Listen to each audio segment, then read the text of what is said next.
On se retrouve sur le grand territoire de la Flandre transfrontalière que représente côté français Émilie, qui est la communauté d'agglomération Cœur de Flandre, alors que Jonas, lui, est à la province de Flandre occidentale. Bonjour à toutes et à tous. Comme m'a bien expliqué, je suis Jonas Paulin, je travaille pour la PFO, la province Flandre occidentale, et plus précisément pour le secteur Westhoek. La province est divisée dans certaines régions. Moi, je travaille à Dixmude, et c'est la raison pourquoi nous avons une histoire très longue, déjà avec le nord de la France et la collaboration aussi avec vous. Moi-même, je travaille ensemble avec le CAE du Nord depuis 2019. Ça fait quand même déjà un peu de temps. Pour être honnête, j'ai dû me replonger un peu dans mes souvenirs parce que ce projet que je présente ici aujourd'hui a été finalisé déjà quelques temps passés. Et aussi, comme mon français n'est pas ma langue maternelle, j'ai pris le soin de... ah oui, ok. Je pensais déjà... j'ai pris le soin de préparer une petite présentation écrite. Comme ça, cela me permettra de bien m'exprimer plus clairement et aussi, et surtout, de ne pas oublier des choses. Comme je dis, je vais commencer avec un peu le contexte, parce que le projet d'ABL fait partie d'une histoire plus large qui s'appelle Partant 2.0. C'est un projet Interreg 5. Maintenant, nous sommes dans le programme 6. Alors, c'est l'ancien programme. Et le nom Partant 2.0, ça signifie le développement participatif du territoire. Le 2.0, c'était pour... c'est une nouvelle manière de travailler ensemble via le numérique et les choses comme ça. C'est un petit détail. C'est un projet, comme j'ai dit, le programme passé qui s'est déroulé de 2016 jusqu'à 2021. Le projet s'est développé dans la région transfrontalière entre la Flandre occidentale et le nord de la France. C'était nous qui étions le chef de file, mais ici à côté de moi c'est Emily, elle travaille pour le CCFI qui est aujourd'hui Cœur de Flandre Agglo. Ils étaient partenaires, et même chose pour le CAU du Nord, ils étaient aussi partenaires dans cette histoire.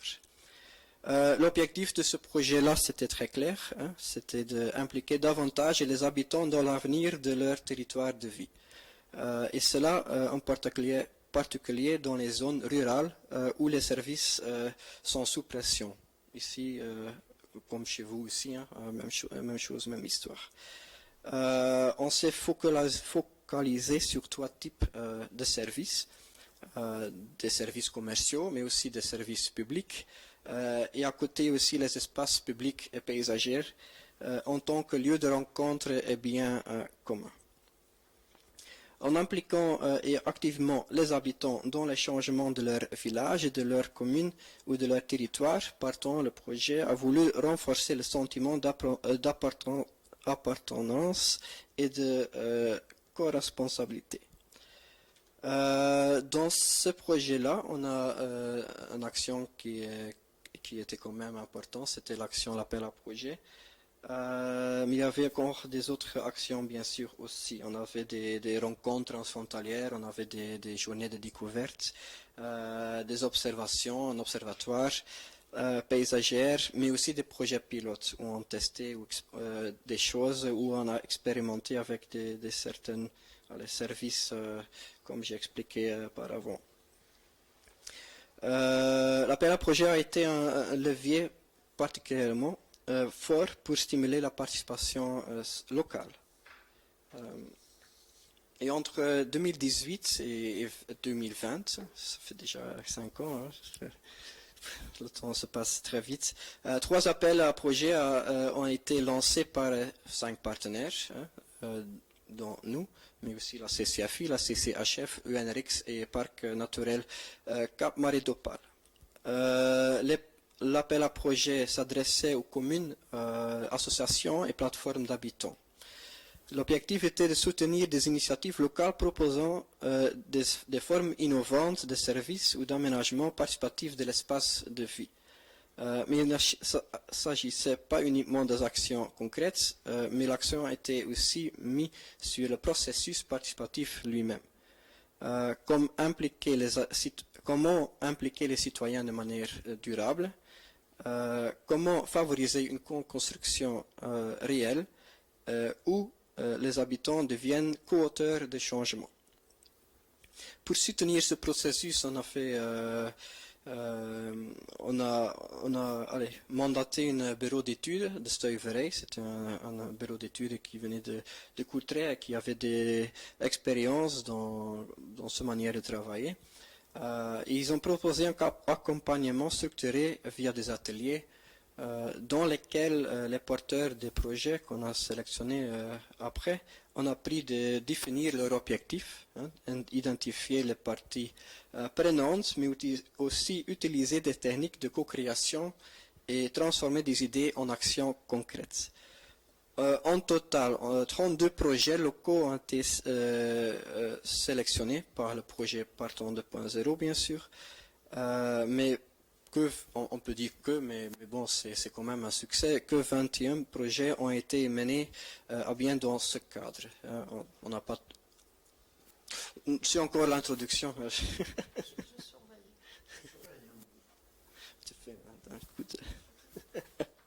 Non, ça va.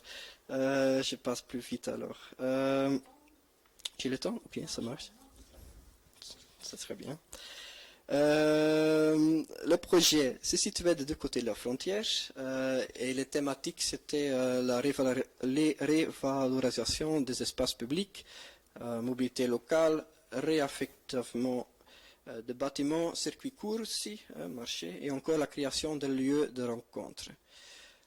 Et un des projets qui a été sélectionné était le projet de Abel, parce que c'est une commune, mais vous voyez la carte, c'est une commune qui est sur la frontière avec la France, donc il y a aussi un nom français, où il y avait un groupe d'habitants porteurs qui avaient une idée ou un rêve pour leur village. Et ça, c'est le projet Droomplein Abele. Mais quoi, je ne sais pas si vous avez aussi le même concept, mais c'est quoi une plateforme d'habitants? C'est une plateforme où ce concept a apparu en Flandre autour des années 2000.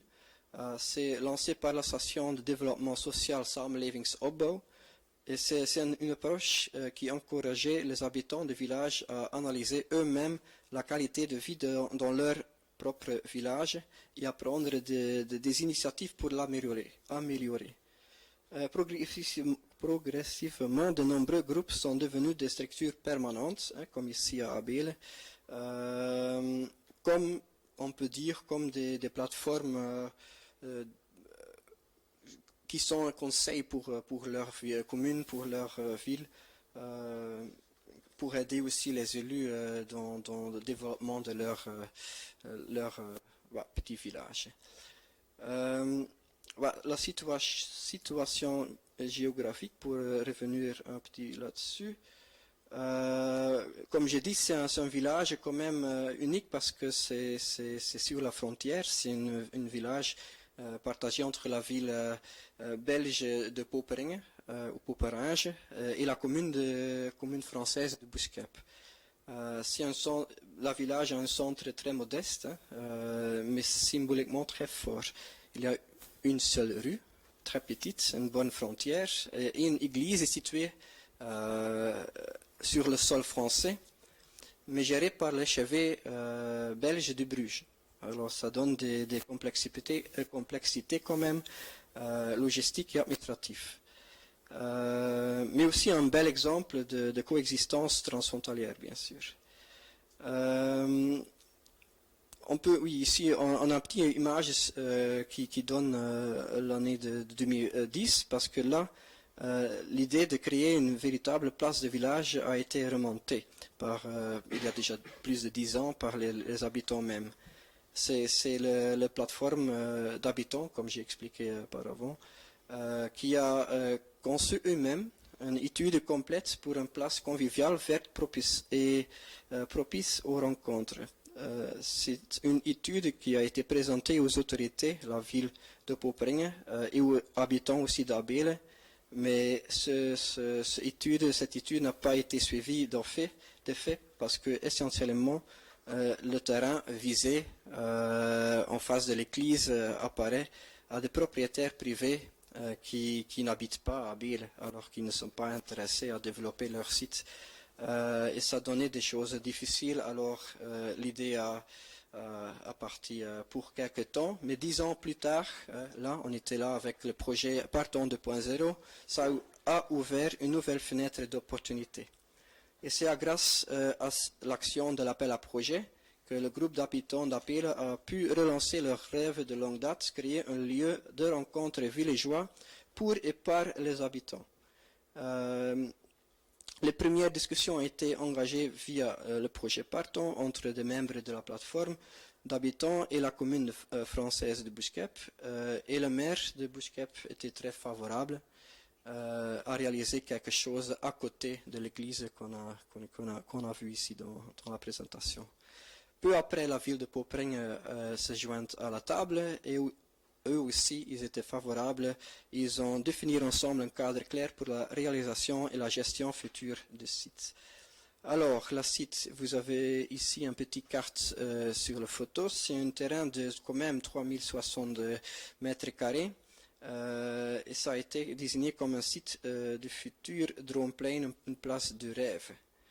C'est un projet qui prévoit une zone de pique-nique, un jardin communautaire, un terrain de pétanque, très important, un espace de découverte de la nature pour les jeunes aussi, il y a un petit école à côté. Et aussi là, il y a des petits événements culturels, mais aussi musicaux. Le premier coup de pelle a été mis en 2022. Et ensuite, les maires de Poperinge et Bousquep ont signé une convention de coopération de 10 ans, reconnaissant aussi le rôle de la plateforme d'Abele d'habitants comme partenaire associé et co-investisseur, parce que avec le fonds de pas seulement Partons 2.0, mais aussi le fonds du partenaire Paysage Westhoek, Regional Landschap, et la fondation aussi du roi Baudouin.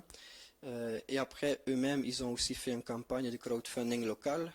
Ils ont quand même collecté beaucoup d'argent pour réaliser ce projet. Et aujourd'hui, le Droomplein d'Abele est un symbole de coopération, d'initiative d'initiative citoyenne et de solidarité transfrontalière. Et je pense maintenant que je peux donner la parole au deuxième appel à projet qui a été fait par Émilie. En effet, donc Jonas, pour la partie province de Flandre occidentale, a commencé la démarche déjà en 2019, si je ne me trompe pas. Donc il y a une première phase de concertation, mais qui était exclusivement côté belge du hameau de Abel. Et donc le projet a pu avancer, mais comme l'a dit Jonas, il y a des difficultés au niveau administratif et aussi du côté du foncier, qui n'était pas disponible côté belge.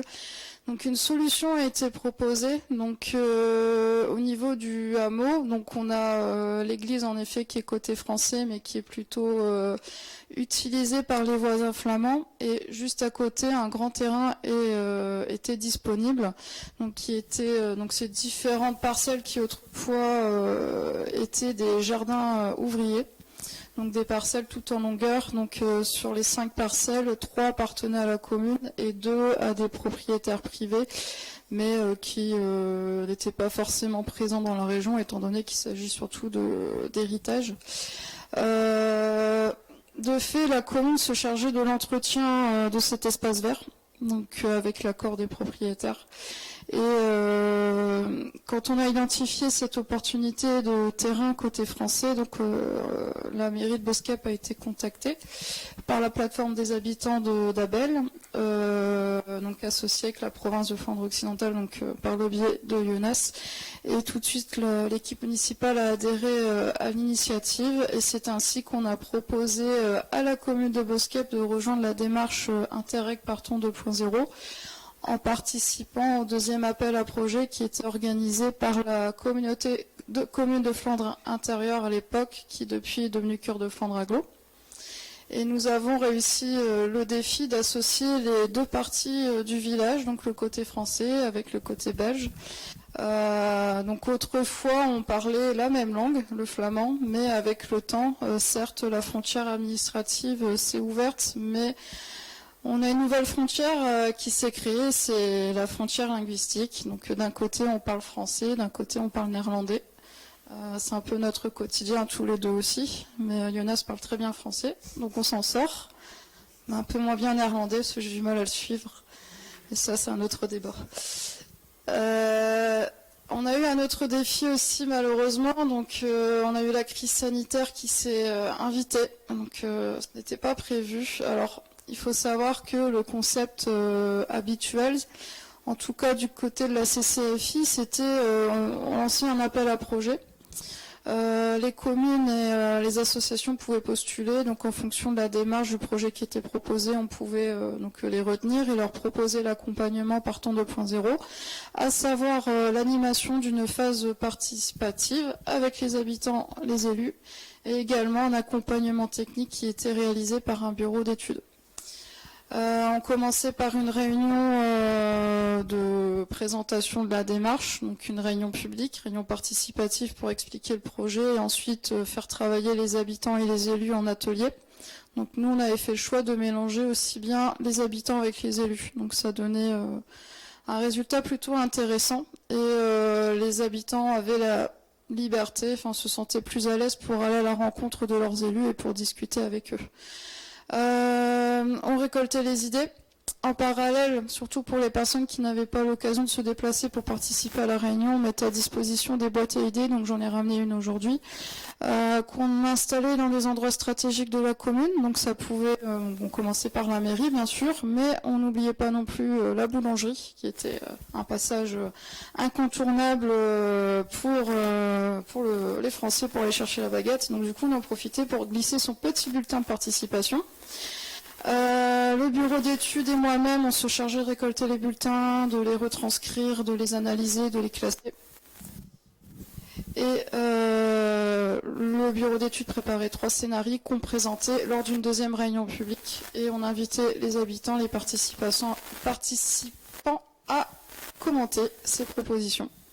Donc ce n'était pas définitif. Donc du coup, grâce aux commentaires récoltés lors de la deuxième réunion, le bureau d'études pouvait produire un scénario final avec un chiffrage et du coup le tout était remis à la commune qui était libre ou non de poursuivre les démarches pour lancer les travaux.